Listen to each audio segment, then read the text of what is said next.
коллектор снят. Для того, чтобы его разобрать, необходимо раскрутить 9 болтов. Торкс 25. Вот. Сейчас я покажу, почему он стучит. Ну, известное дело, что здесь стоят заслоночки вот эти. И вот заслоночки, видно, как они туда-сюда болтаются. Вот этот стук, и мы слышим, когда работает двигатель. Этот люфт нужно устранить, и тогда будет тихо работать двигатель. Итак, коллектор уже отмыт. Я поставил одну втулочку, и вот видно, как она болтается.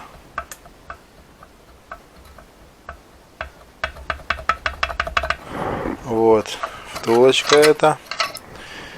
И сейчас я поставлю ремонтную втулку, поставлю сюда. Ремонтную новую втулочку. Посмотрим, какой тут, как себя она поведет. Вот. Она даже чуть-чуть заедает. Но люфта, по сути, здесь нету люфта. Но заедает. Ее надо чуть-чуть еще доработать. Вот можно ставить такие втулки и добиваться плотной работы.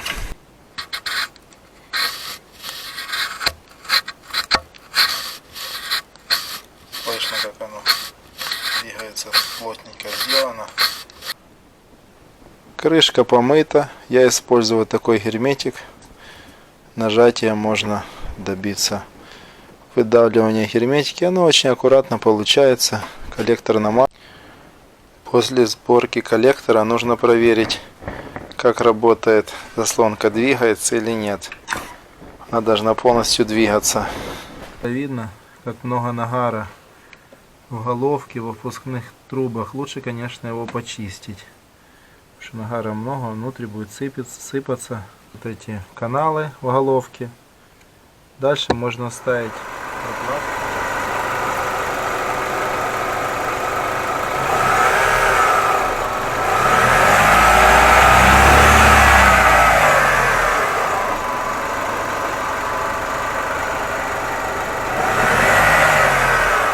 Хорошо работает.